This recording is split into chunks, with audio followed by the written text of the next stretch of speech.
Por rreth 2 orë parlamenti debatoi sot për investimin në Zvërnec dhe për protestat që prej 4 ditësh po zhvillohen kundër këtij projekti para kryeministrisë. Kryetari i Partisë Demokratike Sali Berisha akuzoi kryeministrin Edi Rama se synon të zhvillojë një anti-miting kundër protestuesve në Vlorë, duke paralajmëruar të mos ndërmarrë veprime poçarëse. Por socialistët theksuan se aktiviteti i PS-s në sheshin e Flamurit është vetëm për të festuar krijimin e kësaj force politike. A ka akt më përçarës? A ka akt më absurd? Është akti i luftës që mafia shtetërore u shpall qytetarëve. Hiqni dorë. Anullojeni. Keni dërguar mesazh të gjithë punojësit e fierit lushtjes të gjithë jugut.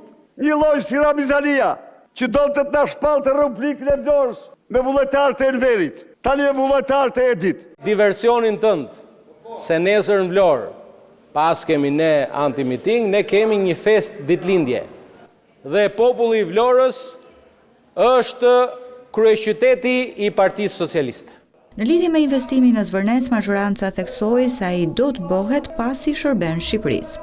Ai investim do të realizohet se Shqipëria nuk e ka as shansin, as luksin e keq të humbi këtë investim.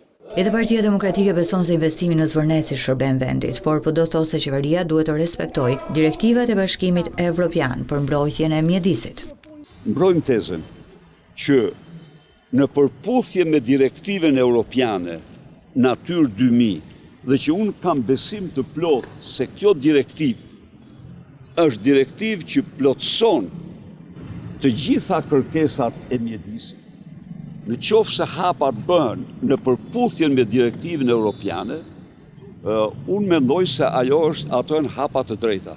Berisha pati një mesazh edhe për protestuesit që mbrëmjen e së mërkurës hodhën parulla kundër opozitës në derën e selisë Partisë Demokratike. Çdo qytetar i lirë në opozitë ka të drejtë të hedhë sloganin që don, çfarë mendon, çfarë thot.